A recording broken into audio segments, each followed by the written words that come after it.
Olá, pessoal. Graça e paz.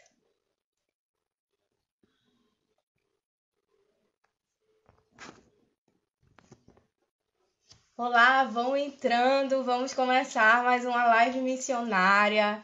Vai ser poderoso demais. Eu tô com muita expectativa. Hoje é um casal abençoado que vai conversar conosco. Então, vai enviando essa live para as pessoas.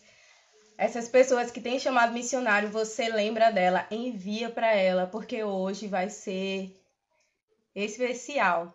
Antes disso, eu quero dar alguns avisos enquanto você vai enviando essa live para as pessoas. Amanhã, às 9h30, teremos culto online aqui no Instagram da nossa igreja. E à tarde, às 16h30, também teremos culto. Também estamos arrecadando, pessoal, cestas básicas, pois estamos fazendo uma ação social. Se você ir no feed do Instagram da nossa igreja, vocês vão ver algumas fotos. Então, estamos entregando cestas básicas, estamos arrecadando na nossa igreja e estamos arrecadando alimentos e produtos de higiene pessoal. Então, contamos também com a ajuda de vocês. E a igreja está em movimento, ela não parou. Então, a gente faz da forma que a gente pode, através de lives, através das ações, né? E tem pessoas que precisam de nós, a comunidade ao lado, as pessoas, os moradores de rua, as pessoas da nossa igreja. Então, eles também estão precisando de nossa ajuda e estamos sendo igreja. Então, estamos arrecadando esses alimentos e esses materiais. Amém? Eu acredito que eles já estão aqui, eu já vi, então já vou chamar para a gente não perder mais tempo. Então, só um minutinho.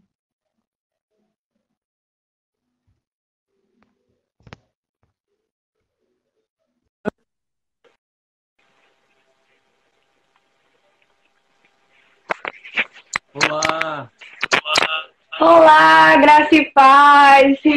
Tudo bom? Olá! Graças a Deus. Que bom falar com vocês, pessoal. É uma honra. Estamos bem, tá dando travando um pouco, acho que vai melhorando, a gente vai se falando. Jess, é uma honra, Gabi. Tá travando um pouquinho, né? Tá travando um pouquinho. Vamos ver, ó. Acho que tá dando um pouco de delay aqui. Mas muito eu vou obrigado, travar aqui pessoal, os comentários. Muito obrigado, pessoal. Uma honra estar falando com vocês. Eu sei que tá dando alguns delayzinhos, mas vai dar tudo certo em nome de Jesus. Já deu tudo certo. Thank you everyone for watching us tonight. Gente, que honra estar com vocês aqui. Jéssica e Gabi, que honra ter vocês aqui. Vão entrando, amigos deles também. Vocês são bem-vindos. E é uma honra ter vocês aqui. A gente sempre fala de vocês. A gente lembra a última vez que Jéssica veio num culto jovem, acredito. Ele estava aqui. Foi uma bênção. E aí, gente, antes da gente começar a fazer algumas perguntas, eu gostaria... A gente conhece, né, muita gente, mas acredito que tem algumas pessoas aqui que não conhecem vocês. Então, eu gostaria que vocês se apresentassem e também falassem como vocês estão aí diante desse tempo, né, que estamos vivendo, como é que o país está, como é que vocês estão. E a gente já começa assim. Então, eu sou o Jefter. Sou a Gabriela. E nós somos missionários aqui no Japão. Atualmente nós vivemos na capital, em Tóquio. E estamos aqui no trabalho realmente de implantação da Igreja Verbo da Vida, Tóquio. Na verdade, já foi implantado. E agora nós estamos no período de fundamentação da igreja. Temos feito alguns trabalhos nesse sentido. E graças a Deus a gente está bem. Também, assim, Deus tem, mesmo nessa época de crise, nós temos provado do milagre, do sobrenatural, da provisão de Deus. E também eu quero agradecer a todos os nossos parceiros, né? Vocês aí de Paulista, tem irmãos que sempre estão conosco financeiramente, em oração. E eu quero dizer que eu sou muito grato mesmo pelo apoio de vocês. E com certeza vocês têm um galardão enorme no céu, porque essa obra também faz parte aí agora de vocês também. Cada fruto que a gente alcança aqui é graças a vocês também. E graças a Deus também nós temos uma outra notícia boa. A gente estava até vendo as notícias aqui. os casos do coronavírus caíram drasticamente. Tóquio Glória a e mais 3 províncias são as únicas que estão ainda em estado de emergência, mas é bem possível que amanhã já seja declarado cancelamento, porque os casos diminuíram muito mesmo. Então, nas outras províncias já está em estado de emergência e eu creio que muita coisa vai voltar quase que ao normal. Não, acho que não totalmente ao normal, né? Porque tem se aplicado muitas medidas, alguns cuidados, né? Para que não espalhe esse contágio novamente. Mas eu acho que vai voltar quase que ao normal, sim, o estilo de vida anterior, graças a Deus. E aí a gente vai poder voltar para algumas atividades, melhorar algumas coisas que a gente tem feito agora também. E é isso. Amém, glória a Deus. Eu soube que mesmo quando, diante desse tempo, vocês estavam fazendo alguma coisa, acredito que numa praça. Vocês poderiam contar um pouco dessa experiência pra gente? Sim, a Gabi vai falar então um pouquinho. Então, desde abril, o local onde a gente alugava, né, para fazer os nossos cultos, ele foi fechado. E aí a gente ficou meio que sem local para fazer culto. E aí teve a ideia, foi que surgiu a ideia da gente fazer o culto nos parques, né? Porque existe um parque bem grandinho aqui, bem perto de casa, né? E aí a gente resolveu fazer o culto no parque, que seria uma forma de evangelismo também, né? Então, todo final de semana, às vezes no sábado, às vezes no domingo, depende do clima do dia, a gente vai no parque à tarde, coloca as câmeras ali, e aí a gente prega no parque, e é bom, né? Tanto as pessoas que estão lá, que é uma forma de evangelizar, chamar a atenção delas, quanto a transmissão no Facebook também, né? Que é uma forma de fazer tanto um culto online, quanto um culto meio evangelístico presencial ali. E é isso, tem sido uma bênção. O que eu achei muito bom é porque a gente estava muito limitado a um estúdio de música. E no estúdio de música a gente não transmitia online, ficava apenas no nosso grupo se reunindo e fazendo os cultos.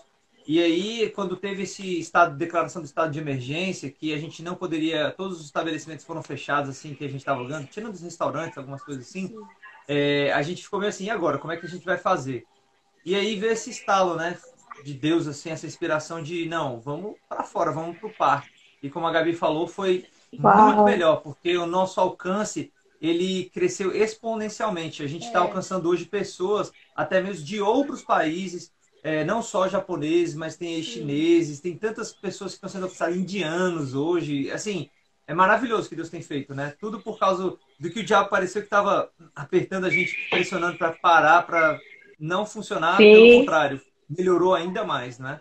Uau! Nossa, glória a Deus! Que experiência! Sim, sobre isso, né? Sobre o país. Eu gostaria, tem algumas perguntas que as pessoas enviaram aqui pra gente. E aí eu reformulei algumas e até vocês já estão respondendo algumas. Mas qual o momento, e aí eu queria ver a experiência dos dois individualmente, né? Eu sei que Jefferson ele foi primeiro, depois foi a Gabi. Mas qual foi o momento que vocês perceberam que o Japão era a nação que Deus queria enviar? E quais foram os seus primeiros passos, né? Sim. Eu costumo dizer que não existe uma fórmula, né? Se alguém está procurando assim olhar e buscar uma fórmula, não pense dessa maneira. Deus ele tem uma maneira particular de trabalhar com cada um de nós, né? Eu vejo missionários e cada um deles tem uma forma diferente de entender o seu chamado. E comigo, o que eu posso falar é que quando eu era criança, desde quando eu era criança, eu sempre tive um interesse pela cultura japonesa. E claro que tinha aquela influência na época dos desenhos japoneses, aí o pessoal do Dragon Ball, do Cavaleiro do Zodíaco vai gostar muito dessa conversa, né? Então eu assistia todos esses desenhos, mas também eu tinha um interesse muito forte pela cultura, pelo país, pelo povo. E sempre me chamou a atenção, e eu me lembro que às vezes meus pais mesmo, eu pedia para os meus pais, na verdade, naquela época tinha aquela fita VHS, né? O pessoal mais novinho um pouquinho, não é que eu seja tão velho assim, né? Mas quando era criança, tinha essa possibilidade de gravar programa de TV pela fita VHS. E quando aparecia alguma coisa sobre o Japão na TV, eu pedia pro meu pai, grava lá, por favor. E ele gravava, e eu assistia, reassistia e reassistia várias vezes aquele mesmo programa sobre o Japão, porque aquilo me chamava muita atenção. mas eu não era cristão ainda. Foi aos 14 anos de idade, quando eu era adolescente, que eu me converti, recebi Jesus. E depois, logo depois mesmo, alguns meses depois, eu participei de um culto de jovens e adolescentes, de adolescentes, na verdade. E a presença de Deus estava tão forte no local, uma atmosfera tão poderosa, que houve um momento que eu percebi a voz de Deus falando no meu coração. O líder, né, ele tinha feito um apelo, chamando os adolescentes que perceberam um chamado, não missionário, ele falou um chamado ministerial. E naquele momento Deus falou no meu coração: olha, se você não quer ir para as nações, você não gosta do Japão, então vá para as nações. Ele falou bem assim no meu coração. E aquilo foi tão forte que eu falei: cara, é isso. E a presença de Deus estava muito intensa naquele local. Eu tive algumas experiências sobrenaturais que foram impactantes mesmo. Mas foi quando eu voltando desse acampamento, eu cheguei até a falar para meus pais: olha, eu vou para o Japão. Naquele momento, meus pais até ficaram assim meio assustados, né? Porque assim, eles olharam assim com cautela naquele momento, porque eles pensavam: tá, legal, vamos orar a respeito disso. Até porque eu era um adolescente e adolescentes, eles têm a tendência, né, de serem muito voláteis naquilo que eles pensam, né? Uma hora que é uma coisa, outra hora que é outra coisa. Uma hora... E eu tinha essas características também de, por exemplo, uma vez querer fazer um determinado esporte, aí daqui a pouco queria fazer outro, e meu pai às vezes brigava comigo, ele falou: poxa, você não vai concluir até o final o esporte? Porque eu enjoei, né? Mas o Japão foi diferente. Então, quando eu falei do Japão, meus pais até ficaram assim: ih, será que vai ser mesmo? E eu comecei a tomar uma atitude de estudar até mesmo sozinho. A gente mudou para uma cidade onde tinha muitos descendentes japoneses e japoneses naquela cidade, lá em Brasília. E eu comecei a ter contato com uma senhora que era descendente japonesa, casada com um japonês, e ela me ofereceu a cópia de um material onde ensinava a escrita japonesa. Eu comecei a estudar por mim mesmo. Depois ela falou para mim: olha, eu sei que você está muito interessado, por que você não começa um curso de japonês que tem aqui na cidade mesmo? Feito por uma igreja evangélica japonesa. Eu falei: meu Deus, qual é a probabilidade de eu cair numa cidade onde tem uma igreja japonesa evangélica e que tem um curso de língua japonesa, né? E então Deus, assim, eu vejo que Deus direcionou mesmo meus passos para ir ali, que é a Igreja Cristã Aliança Missionária. Tem o pastor Toshiaki e a esposa dele, a Hiro. Eles são muito amigos meus, eu gosto muito do trabalho que eles têm feito ali, é maravilhoso. E eu aprendi meus passos de japonês com eles. Depois Deus me deu a direção de ir para a UNB, Universidade de Brasília, onde eu estudei letras japonês. E foi também um processo, né? Porque eu tive que tomar uma decisão na minha vida. E eu orei: Senhor, se é da sua vontade mesmo, então que o Senhor me faça prosperar ali dentro. E eu orei por isso. Deus me fez prosperar realmente. Tanto é que eu me destacava entre uma sala de alunos que já tinham contato com a cultura japonesa, alunos que vinham de um contexto já de língua japonesa. Eles falavam bem melhor, sabiam muito mais do que eu, mas Deus me fez prosperar naquele ambiente. E aí tem vários processos aí que eu posso falar, mas cheguei a ganhar uma bolsa de estudo, né, para estudar por um ano aqui em Tóquio, que foi uma experiência para mim. Foi aquela experiência: você sonha com aquilo. Eu fiquei desde os 14 anos de idade sonhando com aquela coisa de eu vou para o Japão. Depois passam quase 10 anos, uns 9 anos mais ou menos. E aí finalmente eu piso naquele país, foi aquele: caramba, eu estou vivendo meu sonho. Então foi esse momento brilhante na minha vida, né? De conhecer sobre o Japão, de conhecer Tóquio. E foi nesse momento, quando eu estava já um ano de Tóquio, quando eu já estava para concluir o meu intercâmbio, Deus trouxe uma nova direção para mim, que eu estava em busca de um emprego e tudo mais para permanecer no Japão. E aí Deus falou para mim: eu quero que você ensine fé para o povo no Japão. Aí aquilo foi muito forte no meu coração, e aí se desencadeia um novo estágio na minha vida, que foi o estágio missionário, né? Aí eu vou passar a bola para Gabi. Glória a Deus, então, que testemunho poderoso. Acho que, vamos dizer assim, a minha história, né, minha trajetória foi bem diferente do Jeffter. Eu não... Acho que desde adolescente eu já tinha um discernimento, assim, vamos dizer assim. Uma ideia de que eu queria ir para fora. Eu já tinha essa certeza dentro de mim de que eu ia morar fora. Mas eu não... diferente do Jeffter, né, que ele já tinha um direcionamento maior para o Japão, eu ainda não tinha uma certeza de qual país, da onde, né? Eu só tinha essa vontade de morar fora, vamos dizer assim. Quando eu era adolescente, entre os 17 e os 19 anos, eu cheguei a morar nos Estados Unidos, porque o meu pai, ele, por causa do emprego dele, ele foi transferido para lá. E aí, nossa família, né, a gente viveu 2 anos lá, em Washington, na capital. E foi um período muito bom, né? Eu fiz um pouco de faculdade lá e tudo. E eu até queria ficar lá. Por essa vontade de querer morar fora, quando chega o momento dos meus pais voltarem pro Brasil, eu queria ficar lá para fazer faculdade, para viver lá, porque eu sentia essa necessidade de alguma coisa me impulsionava, né? Naquela época eu já era cristã, mas eu ainda não tinha a palavra da fé ainda muito fixa, assim, como eu tenho hoje. Então, assim, eu entendi eu entendia que eu queria morar fora, mas eu ainda não entendia ainda muita coisa, né? Então, algo me impulsionava a querer ficar naquele local, mas na verdade eu acabei voltando pro Brasil. E foi uma decisão, assim, foi de Deus mesmo, a decisão de eu ter voltado pro Brasil, não ter ficado por lá. Porque, como eu disse, eu ainda estava aprendendo muita coisa, eu ainda estava ainda muito crua, eu ainda não tinha feito rema, ou seja, não tinha a palavra da fé ainda. Eu era cristã, sabia da Bíblia, meus pais eram cristãos, eles me ensinaram muita coisa, mas ainda assim eu ainda não tinha ainda muita coisa ainda muito firme dentro de mim, né? Então eu voltei pro Brasil, foi aí, voltando pro Brasil, que eu conheci o Rema, que eu conheci o Verbo da Vida. E daí acho que foi uma completa transformação na minha vida a partir desse momento, né? Porque daí eu entendi a questão de que nós fomos criados por um chamado, né? Cada um de nós possuímos um chamado específico, um propósito das nossas vidas, né? A gente nasceu realmente para a glória de Deus. E foi aí que as coisas começaram dentro de mim a se encaixar melhor, né? As percepções a respeito das coisas começaram a se conectar.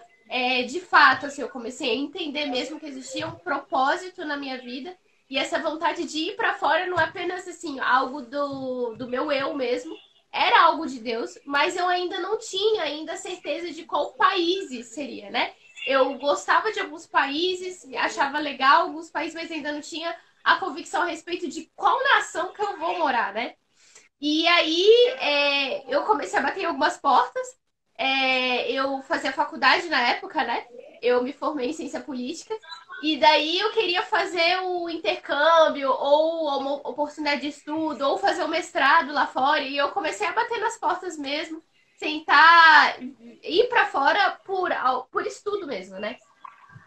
E aí, depois da faculdade, eu consegui fazer uma escola de verão e uma faculdade em outro país. E aí é aquela coisa, né? Quando você pisa lá fora, você quer ficar lá fora, né? Mas no momento, eu tinha essa percepção de que não é o momento, não é agora. E aí eu tentei mestrado, mas não era o momento, não dava certo, também não tinha aquele... dentro de mim tinha aquele não é o momento, não vai agora. Depois do mestrado, aí teve a percepção de que eu era para voltar para os Estados Unidos por 1 ano para fazer o 3º ano do Rema lá em Tulsa, né, lá em Oklahoma. E aí eu tive essa percepção clara de que era para eu deixar talvez a vida acadêmica, né, para ir para os Estados Unidos para estudar durante esse 1 ano no Rema, para me aprofundar mais. E aí eu fiz estudos bíblicos lá, o curso de estudos bíblicos lá no Rema. E foi um período maravilhoso. Foi outro divisor de águas na minha vida, né? Se o Rema, os 2 anos do Rema no Brasil já tinham sido um divisor de águas, eu acho que esse 1 ano que eu passei em Tulsa foi outro despertar dentro de mim. Foi aí que realmente eu acho que o chamado, assim, vamos dizer assim, veio com toda a força. Essa vontade de porque eu preciso correr minha carreira, assim. Veio aquela vontade muito forte. E aí, de novo, né? Depois desse 1 ano, eu queria ficar por lá. Aí eu tentei ficar por lá. Eu queria fazer mais 1 ano no Rema. Eu queria aquela atmosfera, né? Porque você tá em volta você tá lá na igreja do Kenneth Hagin. Então, toda essa atmosfera maravilhosa, né? Eu queria continuar naquela atmosfera. Tava tão bom. Mas aí veio de novo a direção da volta pro Brasil.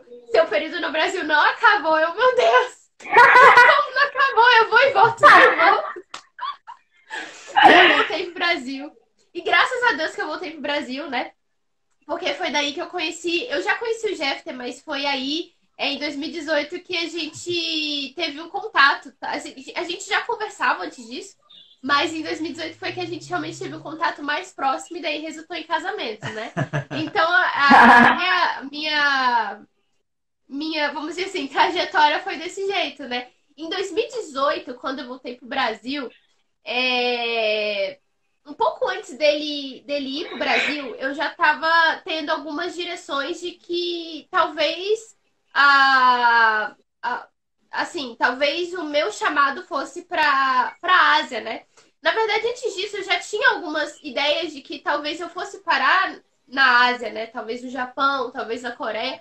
Mas, como eu disse, eu ainda não tinha nada específico ainda, muito claro, assim, aquela ideia claramente, assim. O Jeffter, eu acho que ele já tinha o direcionamento. Vou ser pastor no Japão.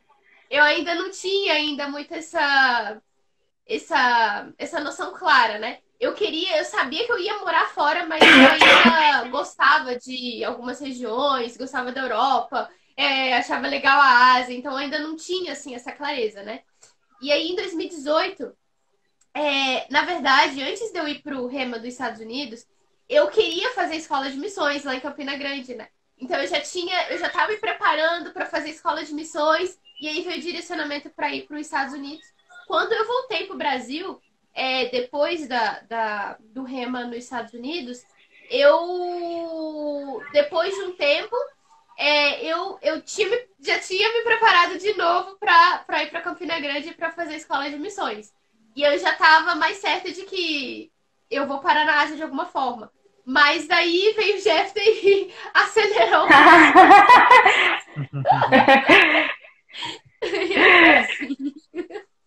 Nossa, glória a Deus, gente. É muito interessante ver que vocês foram de forma diferente, mas entendeu os processos do Senhor, né? A vida de vocês refletem uma vida de fé. Fé. As duas histórias diferentes, mas mostram atitudes de fé. E o processo até chegar realmente na nação, né? Porque tem pessoas que são rápidas, de maneira rápida, mas exige um processo, exige uma preparação até chegar à nação, de oração, de estudo da língua. Inclusive, uma pessoa perguntou, né, sobre a dificuldade, se vocês tiveram dificuldade para aprender a língua. Eu vi na live da Agência de Missões que a Gabi, ela tá aprendendo ainda, né, tá com a ajuda de Jeffter, mas você já foi aprendendo desde quando soube que a nação era Japão, você já vinha estudando, né? Fez até faculdade de letras. Nossa, e eu fiquei, poxa.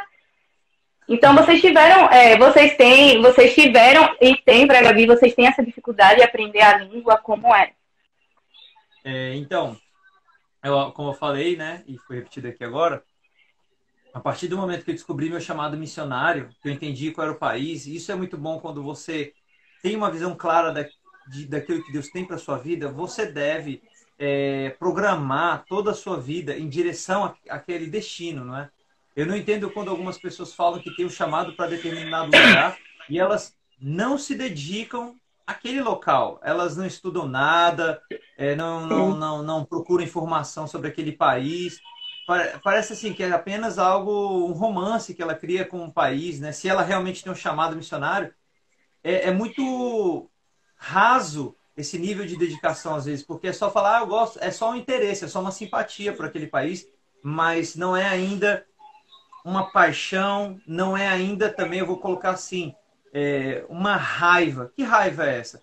Uma raiva no sentido de que você quer resolver o problema que está naquele lugar, entendeu? Quando você vê o problema e aquilo te deixa nervoso, te deixa assim, inconformado, entende? Aquele sentimento.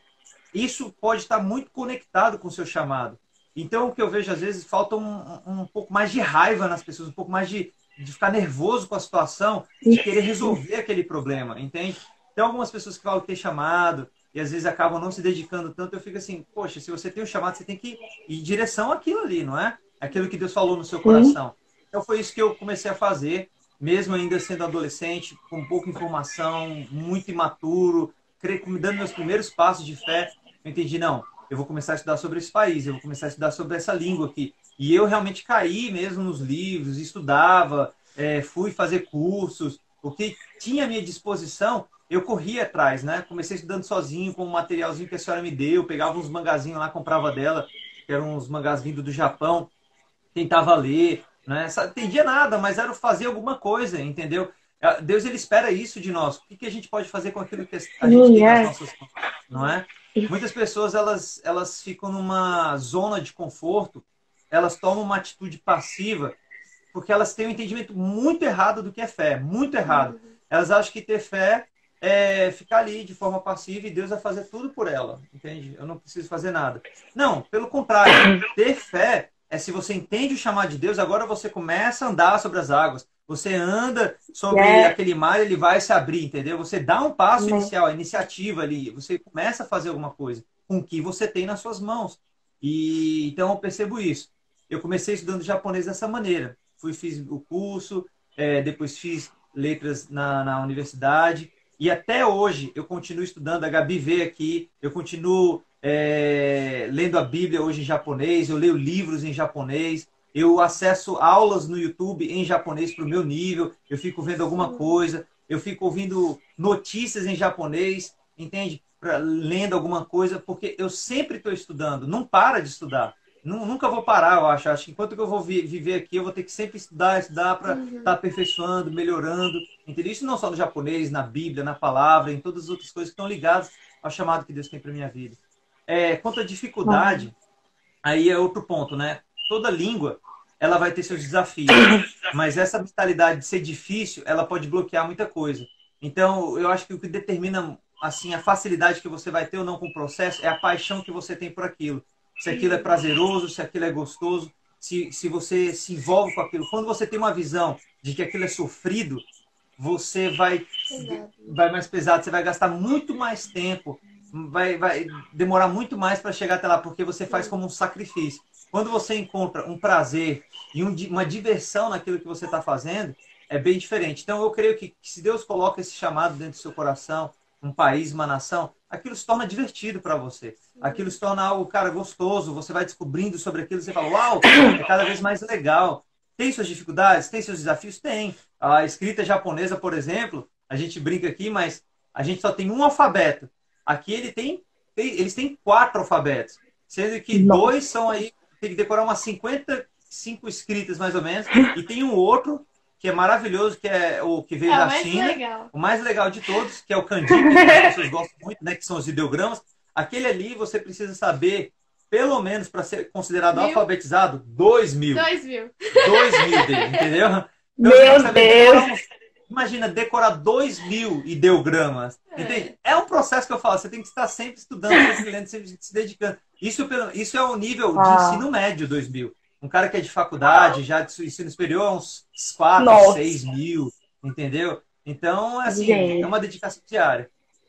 É emocionante você olhar um negócio desse, poxa, 2.000 para decorar, mas faz parte do negócio, você vai se divertindo ali, a gente brinca, a Gabi mesmo hoje, ela tá estudando esses kanjis, esses ideogramas, e às vezes a gente está na rua e ela tá lendo as coisas, está na estação de trem, vê um hospital, vai no mercado, vê assim, ela fala, eu sei aquele ali. E a gente vai brincando, assim, porque é algo prazeroso, né? Assim, uma coisa engraçada é que quando eu tava na faculdade, é porque assim, Deus, ele sempre vai deixando os indícios dele do que você vai fazer. Só que às vezes você não é guiado o suficiente para entender. Sim. E quando eu tava na faculdade, Deus sempre me colocou pessoas da Ásia perto de mim, mas eu acho que eu não era muito ligada nas coisas. E aí, quando eu tava na faculdade, as minhas amigas, elas queriam fazer japonês. E aí eu fui com elas, né? Eu fui com uma amiga fazer japonês e a gente estudou japonês durante quase 2 anos. Foi 1 ano e meio, 2 anos. Só que eu parei depois desses 1 ano e meio, 2 anos, porque assim, eu gostava, mas tinha outras coisas pra fazer, acabou ficando um pouco pesado, eu acabei não seguindo em frente. E aí, hoje em dia, olha, eu devia ter seguido em frente, não devia ter continuado. Teria me ajudado muito. Mas, né, quando a gente foi pra se casar, né, eu comecei a estudar japonês de novo, com uma professora particular. Estudei durante alguns meses. Aí, agora eu estudo sozinha. Como o Jeffter falou, tô estudando kanji, né? Os outros alfabetos eu já sei, pelo menos já sei ler, né? Não sei entender o que tá escrito, né? Mas eu já sei ler e agora tô estudando kanji. E é esse processo, né? Assim, não vou dizer que é difícil, né? É trabalhoso, né? Existe esforço, né? Dedicação. É dedicação. Às vezes é cansativo, às vezes você não quer, às vezes você não tá entendendo, às vezes você pega algo para ler e você até reconhece as palavras, aí você fica.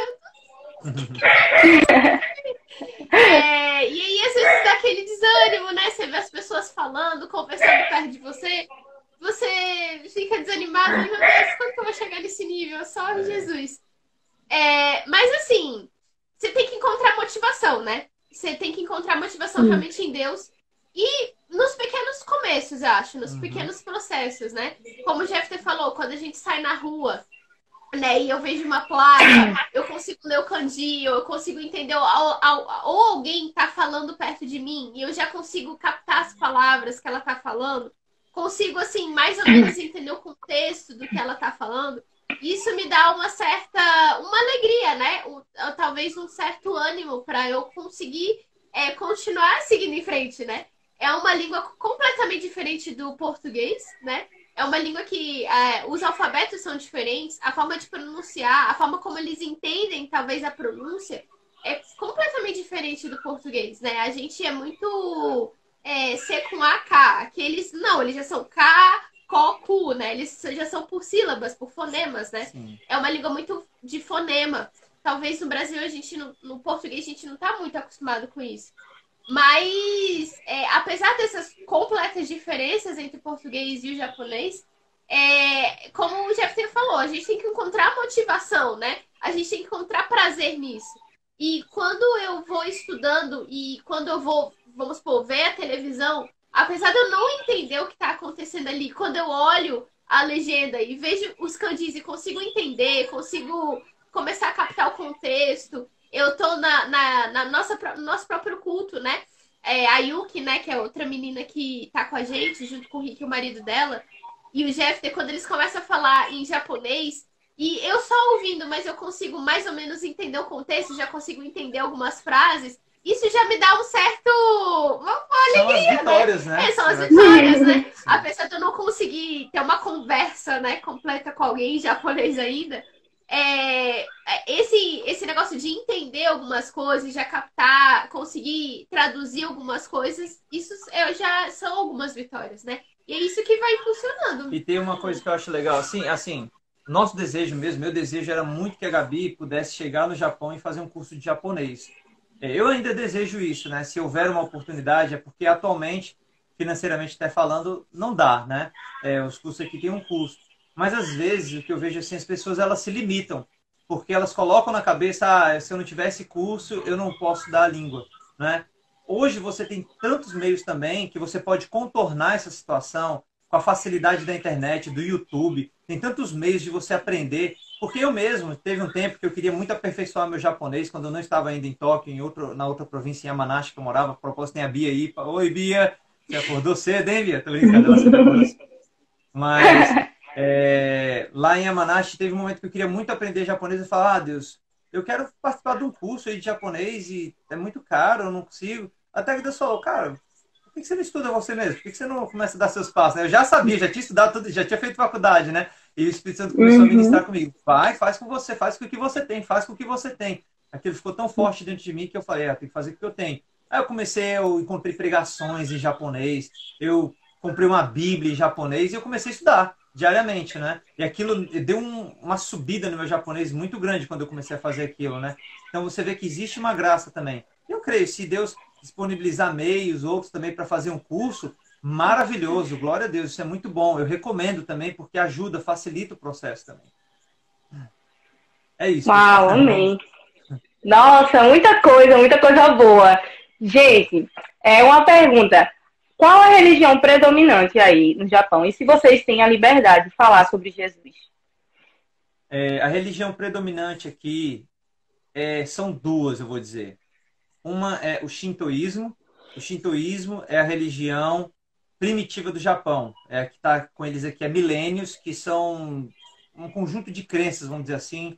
São crenças animistas do Japão. Por exemplo, eles creem que a montanha pode ser um deus, o rio, a árvore. Eles pensam que coisas são divinas, não é? E então tem essa. Inclusive tem muitos filmes, né, que mostram isso. Sim, anime, você vai ver isso propagado na cultura pop do Japão, que é muito presente mesmo.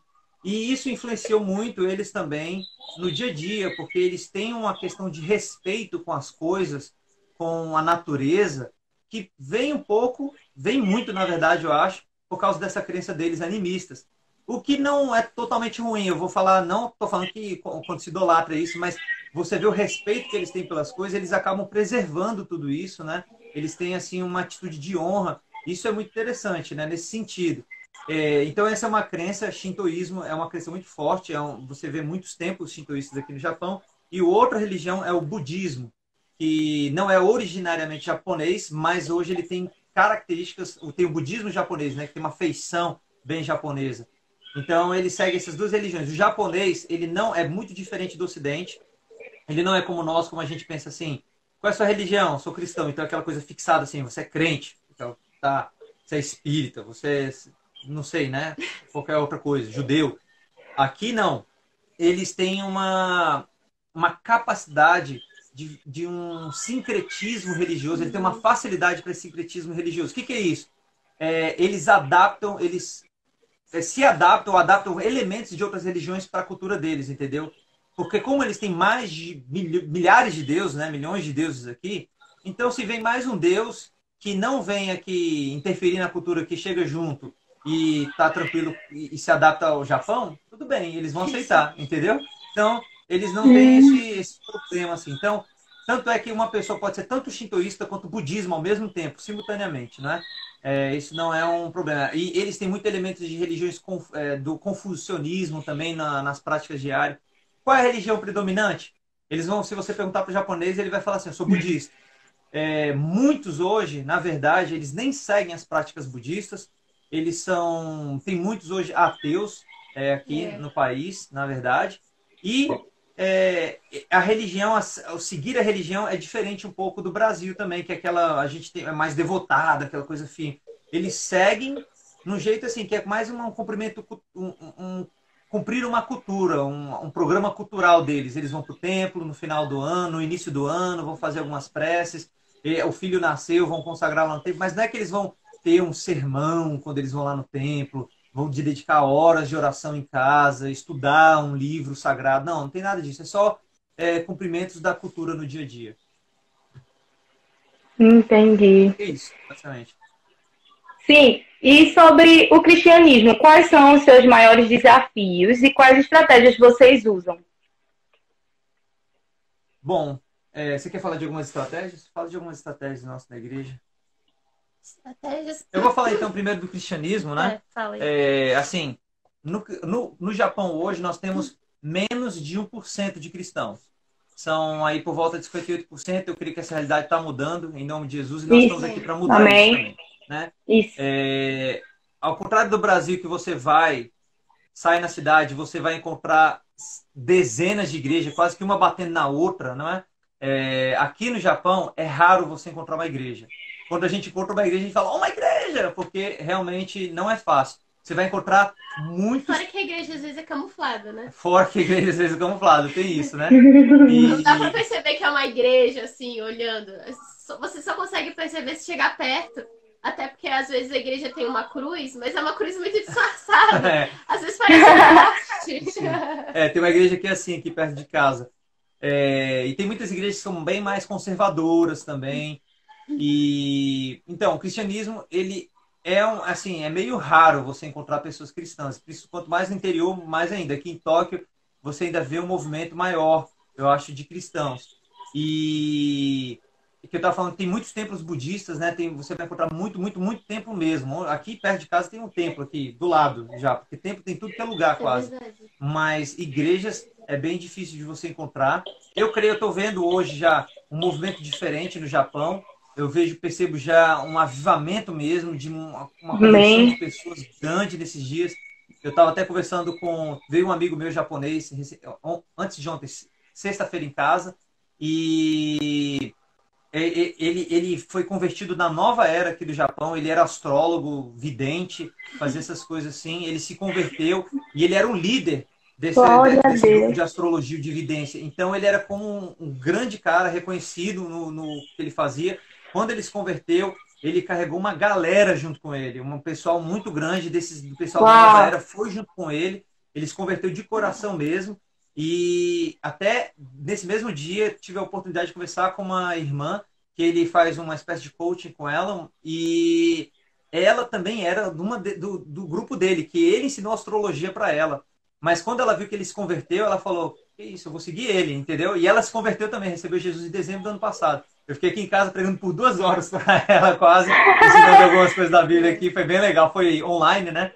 E então a gente tem visto um novo movimento do Espírito aí acontecendo. Eu tenho visto agora, com ele em específico, eu vejo assim, que tem muita gente da nova era, tem muita coisa de astrologia, leitura de mão aqui no Japão, misticismo, tem muita coisa assim. E tem uma galera mesmo se convertendo, vindo para o Evangelho nesses últimos meses. Eu estou falando de questão de meses mesmo, que tem acontecendo esse avivamento com o pessoal da nova era. Além de outros adolescentes que eu já vi alguns anos atrás se convertendo aos montes, de ir para a igreja. Assim, eu frequentava uma igreja quando eu estava estudando em Tóquio, que era todo domingo gente se convertendo, todo domingo, entende? Então eu vejo que pessoas estão preparadas, existe um campo, a gente só precisa sair e pregar o evangelho para eles. Então a Gabi vai falar algumas estratégias que a gente tem usado hoje aqui na igreja.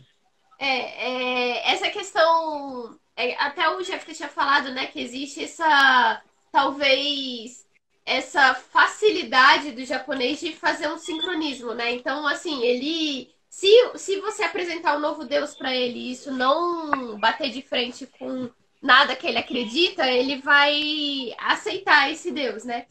E aí, isso talvez seja positivo e negativo, no caso, quando você vai pregar o cristianismo, porque ele vai, muitas vezes, ele vai se mostrar aberto para te ouvir, né? Porque ele vai querer saber do que você tá falando, né? Então, ele vai até estar aberto para te ouvir, ele vai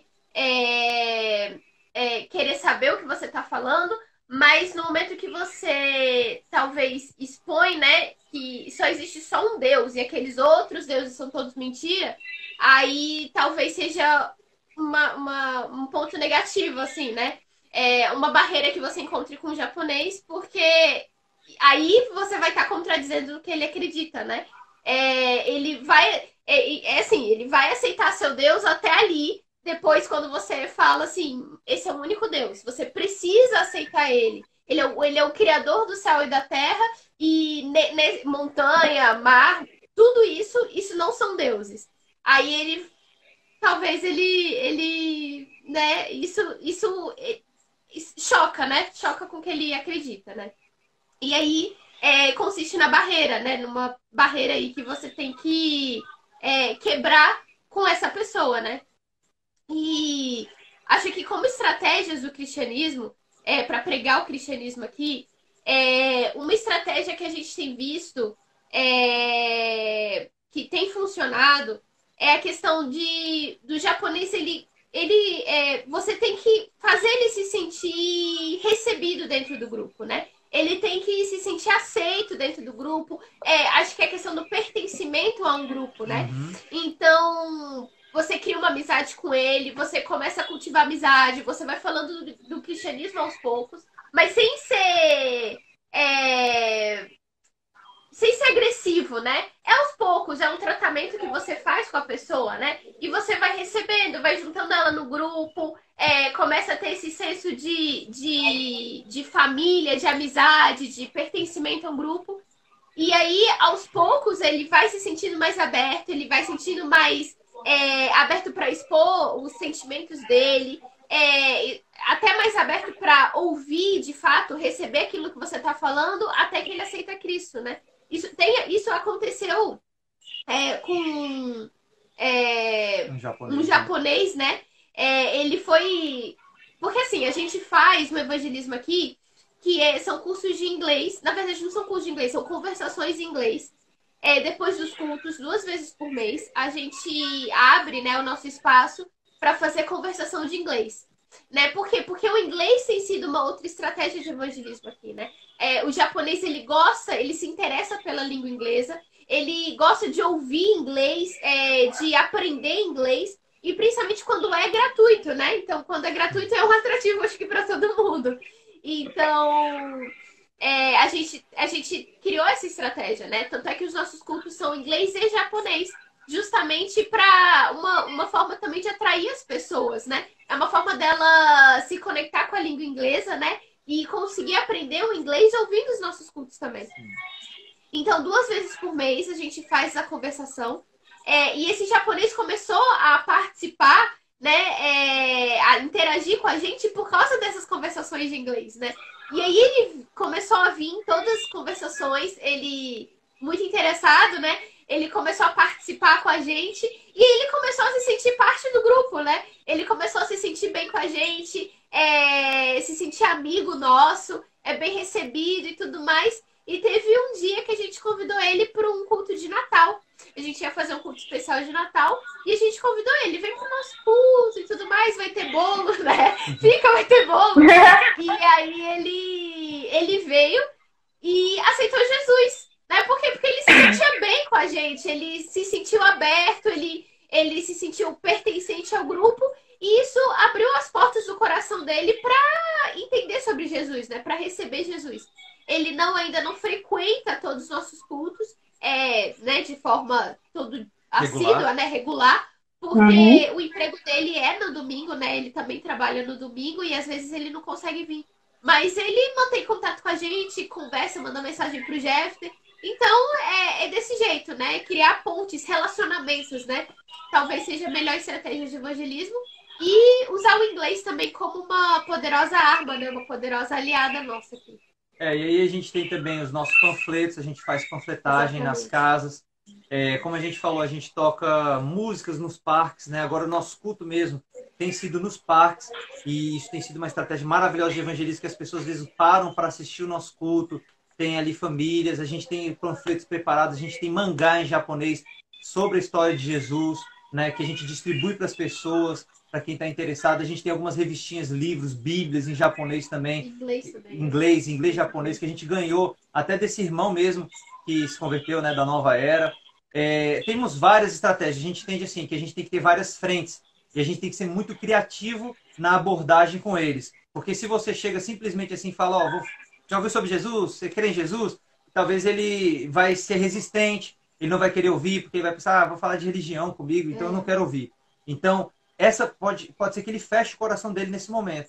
Então, a gente usa várias frentes, várias estratégias, de maneira mais criativa possível, para estabelecer o que a Gabi falou, esse relacionamento, essa ponte entre a igreja e a comunidade. Por isso que a gente tem o nosso conversação de inglês, panfletos, cultos no parque. Redes sociais. Tem as redes sociais que a gente trabalha diariamente mesmo. A gente tem blogs em inglês e japonês. A gente tem vídeos IGTV. A gente publica no YouTube. A gente hoje tem as nossas lives no Instagram, que tem sido fenomenal. De pouco em pouco a gente tem conquistado um público japonês. Tem um japonês que está fiel nas lives da nossa igreja. Até a propósito, pessoal, se vocês quiserem nos seguir nas redes sociais da igreja, depois acessa, procura, né? Que se eu colocar aqui vai ser complicado. Inoti no Kotoba é a nossa .com, é o nosso site, lá tem todas as nossas redes sociais. Mas procura depois para você ver, tem muito trabalho online. Tivemos aí presença do Tony Cook ministrando numa dessas lives pra gente.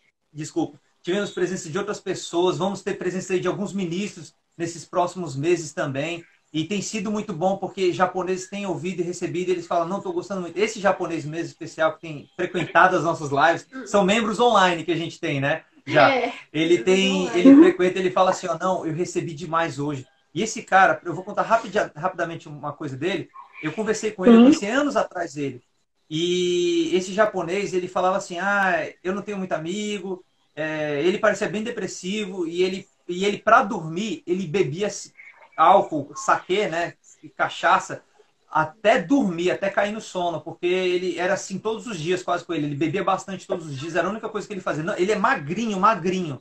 E ele não come quase nada, mas beber ele bebe bastante, né? E aquilo me chamou muita atenção. Falei, cara, tem que fazer alguma coisa. E eu decidi convidar ele para participar do Instagram nosso, de uma live. Ele frequentou a primeira vez e falou, nossa, eu assisti, eu fui tão abençoado. E foi a do nosso irmão Josué que estava aí, eu não sei se ele está ainda aí presente, né? Que ministrou na nossa live. Ele foi tão abençoado com aquela live que ele falou, não, aí eu fui frequentar as próximas. Ele falou que já semana que vem ele vai ver de novo. Entende? São estratégias que a gente tem usado, né? Eu poderia dizer essas, né? Tem outras coisas que a gente vai fazendo aí no dia a dia. Que agora está em estado de emergência, mas eu também vou em cursos de língua japonesa que são feitos por voluntários, onde eu tenho acesso a asiáticos, chineses, o pessoal assim, e é muito bom que eu faça esse relacionamento. E eles vêm, começam a passear com a gente, vão para a nossa igreja também, esses contatos que a gente vai estabelecendo. São estratégias. Você tem que fazer várias frentes para abordar de maneira mais criativa possível e ter o máximo de acesso que você puder. Uau, quantas estratégias, criatividade mesmo fluindo de vocês cada vez mais. Amém. E, nossa, a conversa tá tão boa, tá sendo tão inspirador, o tempo tá aqui voando e eu não percebi. Mas acredito que a gente tem uns 7 minutos, eu acho. E aí, depois a gente faz outra live, quem sabe, com mais perguntas, que tem muitas perguntas aqui ainda, mas acabou que não deu tempo. E aí eu queria encerrar perguntando a vocês, para que vocês sejam livres, né? Se vocês têm alguma mensagem que arde no coração de vocês, para os brasileiros, para as pessoas que têm chamado para missões. E aí vocês fiquem livres aí para falar. Em 5 minutos é difícil, mas para falar. Pode começar. Começa. Então, eu quero encorajar, né? Você que tem chamado missionário, ou você que também não tem chamado missionário, eu quero que você entenda que nós estamos vivendo os últimos dias de fato.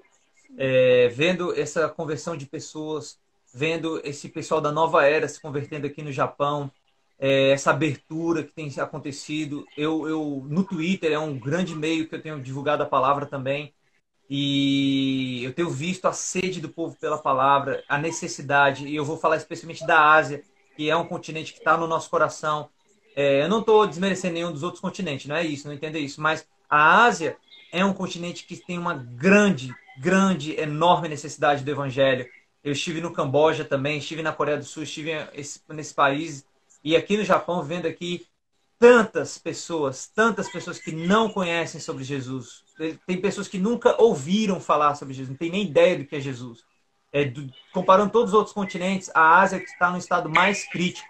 E a Ásia é que ocupa metade da população mundial, né? Então, a gente precisa de um trabalho efetivo missionário. E seja você missionário ou não, quando eu falo missionário de ir para um outro país, né? Você pode se envolver em missões. Se você tem um chamado, se envolva, plante sementes, gere com aquilo que você tem agora, comece a se preparar e tome passos ousados de fé. Não fique esperando alguém aparecer para te patrocinar, para te ajudar. Faça algo com o que você tem nas suas mãos agora. Pare de se dedicar tanto a ficar vendo vídeos no Instagram, vendo a vida dos outros, no YouTube, só olhando os outros, e vá fazer alguma coisa, sabe? Não seja só um consumidor, mas seja um produtor, produza algo, entendeu? Deus, ele nos chamou para sermos frutíferos, para produzirmos, para multiplicarmos. Ele conta com nós a respeito disso. E muitas pessoas, elas estão paralisadas no chamado delas, estacionadas, porque elas vivem tanto tempo nas redes sociais, elas vivem tantas distrações, elas vivem tanto preocupadas só com as coisas desse mundo, tantos jovens, adolescentes, preocupados com maquiagem, com como vai fazer o topete, né? Essas coisas. Isso não é essencial na sua vida, não é o que vai mudar a vida de ninguém, entendeu? Vá fazer alguma coisa, se dedica, se coloca no secreto, em oração. Deus vai te inspirar, vai gerar coisas no seu coração. E se prepara para esse momento, essa fase ministerial na sua vida, entende? Você não precisa ir com um título de missionário, você pode ir como estudante, você pode ir como um profissional, você pode ir como um médico, você pode ir como um desenvolvedor de alguma coisa, mas faça algo que você tem agora, com habilidade, com o dom que Deus colocou no seu coração. E por outro lado, você que não tem esse chamado missionário de ir para um outro país, se envolva da mesma maneira, seja em oração, seja financeiramente. Eu não estou falando para você seja nosso parceiro em específico, não. Só se Deus colocar no seu coração, porque você deve fazer isso em fé. Mas se envolva, tenha um missionário, pelo menos um missionário. Eu sempre estimulo isso na igreja. A nossa igreja, eu falo para todos nós aqui, como pastor da igreja, eu falo, a nossa visão é missionária. E eu estimulo todos vocês a terem um missionário, pelo menos, a estarem ofertando na vida deles. A nossa igreja também oferta missionário. Olha, a nossa igreja não tem nenhum ano ainda. Vamos completar mês que vem. E a gente já tem essa visão de missões. Isso já é passado para todos nós como equipe. Nossa igreja em si sustenta missionários. Nós queremos sustentar outros, assim, apoiar outros missionários, né? Não é que sustentar, né? Parece que a gente estava fazendo, mas apoia, né, esses trabalhos missionários. Mas quem sabe sustentar no futuro, né? Futuramente, esse é o nosso desejo. Mas faça algo. Você pode se envolver com algum missionário, você pode ofertar, você pode estar junto. Um país que Deus colocar, despertar no seu coração e falar, não, quero fazer parte, eu quero te ajudar.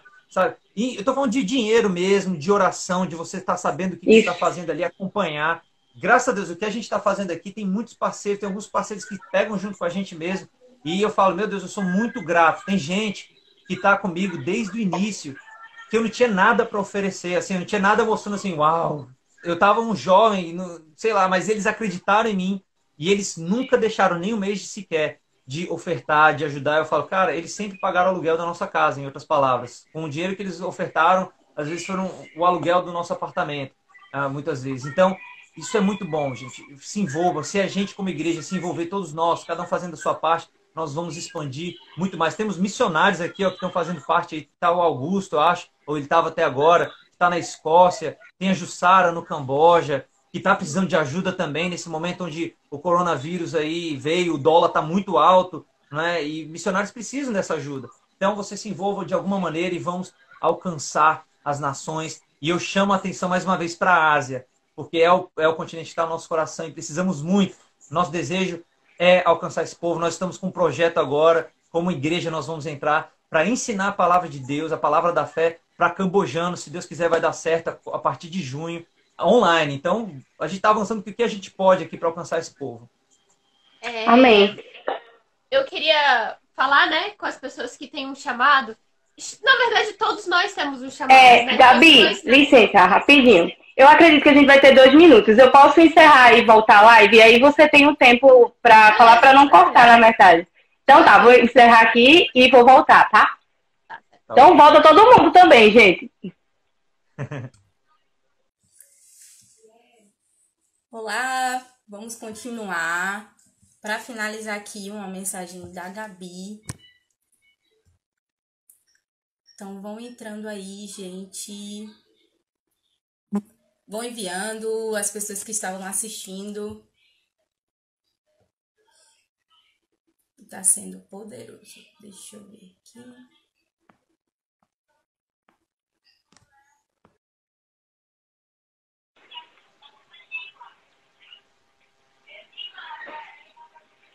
Oi! Pronto, agora eu fico mais tranquila. Pode fluir aí.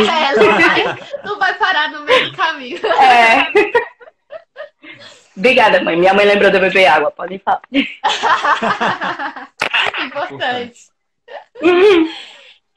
Então, eu queria realmente falar que cada um de nós tem um chamado, né? Independente de ser missionário, independente de ser um chamado para você ir para outra nação, independente disso, todos nós nascemos com um chamado, né? Cada um de nós tem um propósito específico de Deus nas nossas vidas e cada um de nós tem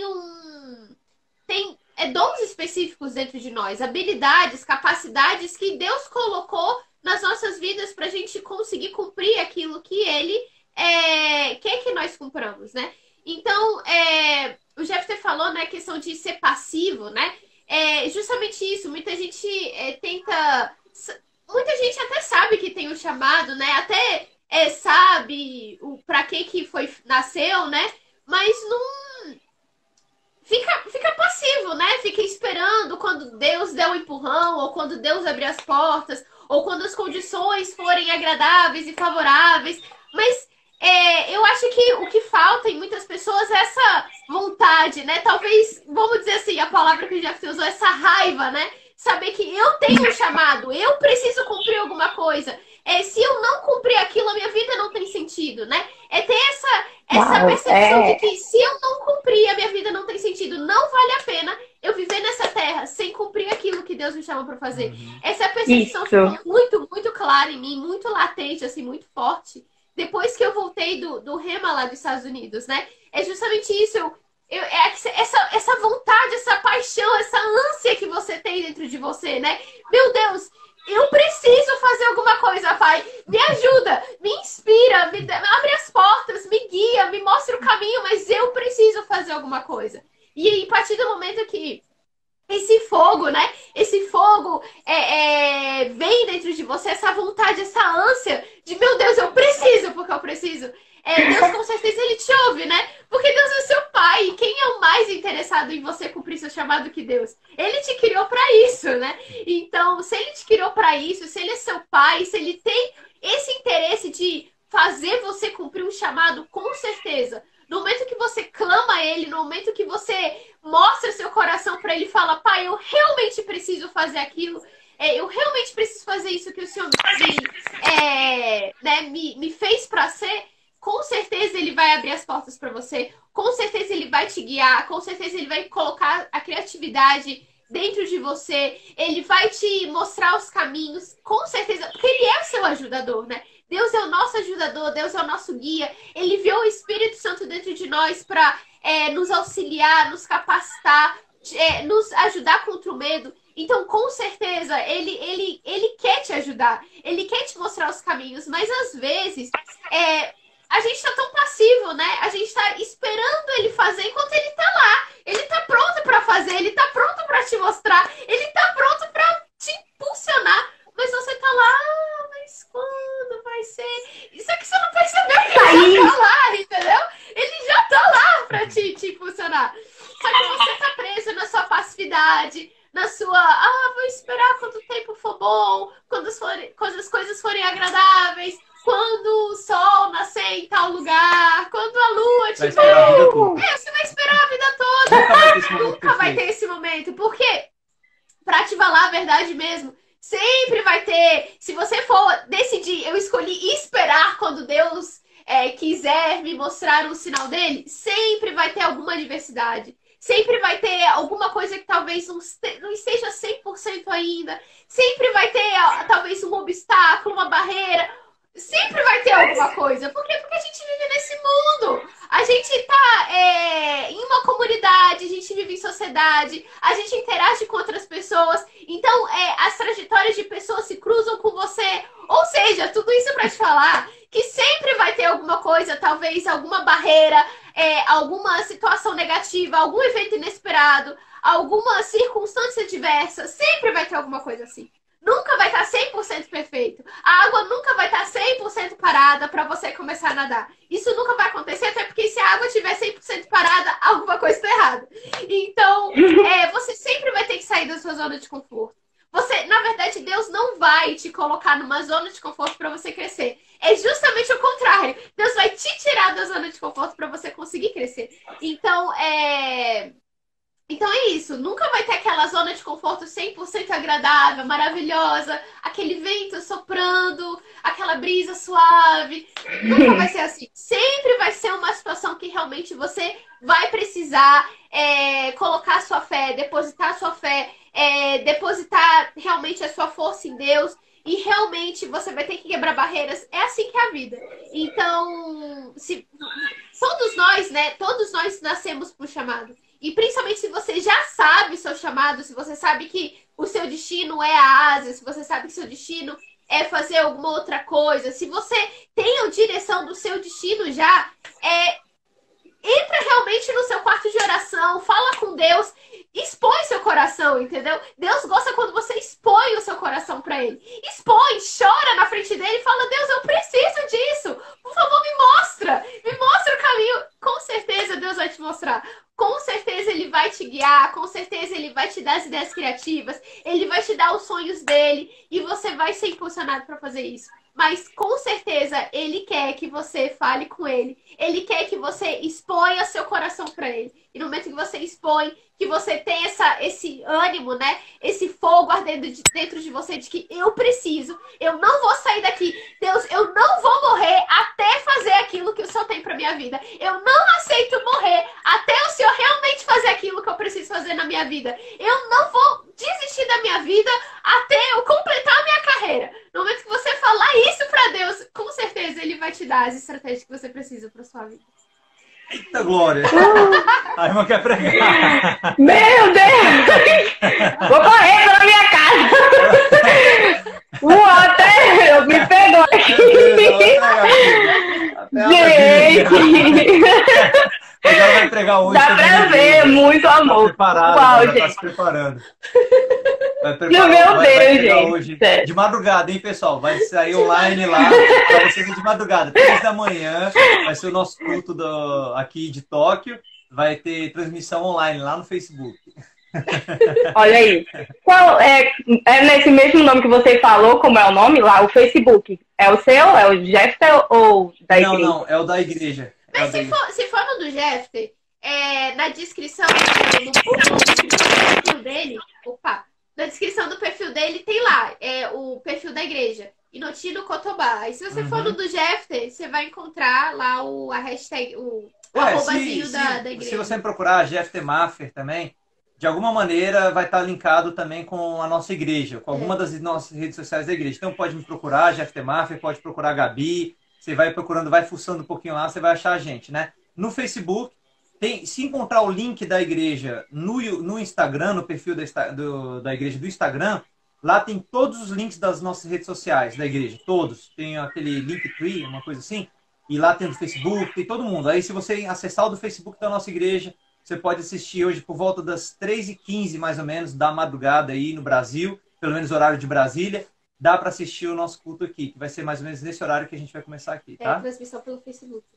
Transmissão pelo Facebook. Poderoso, gente. Gente, muito obrigada. Uau, que palavra, que injeção de fé. Acredito que muita gente que tem chamado missionário despertou hoje. Inclusive, essa live vai ser postada no YouTube para aqueles que não puderam assistir e ter essa injeção, legal, sabe? Amém. E esses conselhos que vocês deram, essa inconformação virada para o lado certo, né? É tão diferente quando a pessoa para de reclamar e se vê como um agente de mudança e de transformação para aquilo que ele está inconformado. E dá para ver o amor de vocês por esse lugar. E tem gente, eu sei que tem até um jovem aqui perto, eu acredito que é Filipinho, que também tem chamado para o Japão. E aí já vai agarrando tudo isso. Eu creio que a gente, a Secretaria de Missões, vai visitar vocês no dia. Eu creio nisso também. E olha aí, gente, o convite está feito. Pessoas precisam, né? Dos missionários da Ásia precisa. A gente precisa de muito trabalhador, pelo amor de Deus, a gente precisa de trabalhador. Tem tanta coisa para fazer aqui na igreja, tem coisa para o site, para as redes sociais, tem para música, e a gente está assim, meu Deus, só somos nós, a gente precisa de mais gente, é tanta necessidade. Vamos orar por mais. Olha ele falando, eu estou chegando. Ele está preparando, ele está chegando. Eu creio nisso. E, amém, gente, muito, muito obrigada mesmo. Gratidão mesmo. Foi importante também já ter falar, porque também não existe só o missionário do I, mas aquele missionário que investe também, né? Temos a missão também de investir. Então, você que tem chamado, invistam em missões, invistam neles, invistam nesta causa. E tantos missionários estão precisando do nosso investimento agora, né? Principalmente diante dessas coisas. E eu agradeço muito a vocês. São que horas aí? Agora são 9 da manhã, 9 e pouco, né? 9 e 11 da manhã. Olha aí, já é de manhã. Vocês acordaram cedo, né, para estar aqui com a gente. Então, muito obrigada por esse coração, por esses ensinamentos, por sempre a gente estar mantendo contato, né, sobre as informações aí. E no que a gente puder ajudar, a gente também vai estar ajudando vocês. Eu agradeço demais mesmo, de coração. Hoje eu vou dormir, não sei se eu vou conseguir dormir depois de uma palavra dessa. Então, muito obrigada mesmo.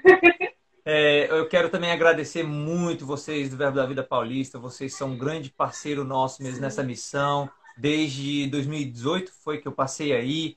e pude passar a visão da Igreja Verbo da Vida Toque, e vocês pegaram junto com a gente, pegaram firme mesmo. E eu agradeço muito a vida do pastor Emílio, da Júlia, da sua mãe também, que, nossa, vocês são fenomenais mesmo, muito carinhosos. O pastor Emílio, um paizão, realmente, assim, é uma igreja muito abençoada. Eu fiquei muito grato pelo tempo que eu estive aí. Espero em breve retornar aí para contar todas essas boas notícias ao vivo e a cores, presente em carne e osso ali, não é? E eu agradeço demais mesmo essa oportunidade também, todos do FPEG, porque eu tive um momento maravilhoso no FPEG junto com a Celia, não esqueço daquele dia, foi muito legal lá, todo mundo vestido como é que era, de aeromoça e tal. Comissário de bordo, Comissário de bordo. Foi muito legal, gostei demais daquela experiência, foi marcante na minha vida. Estar com vocês foi marcante porque eu vi que vocês são jovens que têm feito uma grande diferença no Brasil, vocês podem se tornar um grande referencial mesmo, eu oro por isso. Vocês têm tudo para se tornar referencial aí para essa geração de agora. Então, torço muito pelo sucesso de vocês. E realmente é isso que eu tenho para dizer. Muito obrigado. Quero mandar aí um abraço pro Jones. Ele pediu aí, manda um abraço para mim. E para todo mundo, claro, que assistiu essa live. Vários fãs aqui, né? O Felipe, aí a gente está te esperando no Japão, Felipe. Toma vergonha na cara, estuda japonês, venha logo para cá.